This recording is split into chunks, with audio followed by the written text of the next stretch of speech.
সকাল 9:30টায় আগামীকাল হলদিয়ার মাখনবাবুর বাজারে জনসভা করতে চলেছেন নরেন্দ্র মোদী। তারই পাশাপাশি দুপুর 12টায় আসানসোলের পোলো গ্রাউন্ডে প্রচার সভা করবেন, সেই ছবি আপনারা দেখতে পাচ্ছেন। দুপুর 2টায় সিউড়ি পুলিশ লাইনের চাঁদমারি মাঠে জনসভা করবেন প্রধানমন্ত্রী। আগামীকাল হলদিয়ার এই হেলিপ্যাড ময়দানে সভা করবেন প্রধানমন্ত্রী নরেন্দ্র মোদী।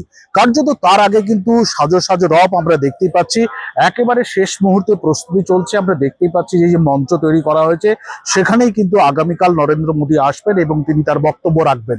যেটা জেলা বিজেপি নেতৃত্ব সূত্রে আমরা জানতে পারছি যে তমলুক এবং কাঁথি সাংগঠনিক জেলার যে 14টি বিধানসভা আসন রয়েছে, সেই 14টি বিধানসভার আসনের 14 জন বিজেপি প্রার্থী তারা কিন্তু থাকবেন। এছাড়াও বিজেপি নেতৃত্ব তারা যেটা আশা করছেন, প্রায় লক্ষাধিক লোকের সমাগম হবে এবং তারা এটাও চাইছেন যে আগামীকাল নরেন্দ্র মোদী এসে কি ভাষণ দেন সেটা তার উপরে কিন্তু নির্ভর করছে এবং সেই যে ভাষণ, সেই ভাষণ শোনার পর কিন্তু তারা বাকি যে নির্বাচনের দিনগুলো রয়েছে সেগুলো কাটাবেন। এবং এটাও যেটা তারা জানাচ্ছেন যে গত 2024 লোকসভা ভোটের ফলাফলের নিরিখে এই পূর্ব মেদিনীপুর জেলায় যে 16টি আসন রয়েছিল তার মধ্যে 15টিতেই তারা এগিয়ে রয়েছেন।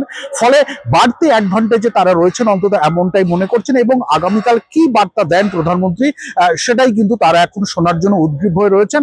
এবং সেই জন্য কিন্তু কার্যত একেবারে শেষ মুহূর্তে প্রস্তুতি চলছে হলদিয়ার এই হেলিপ্যাড ময়দানে।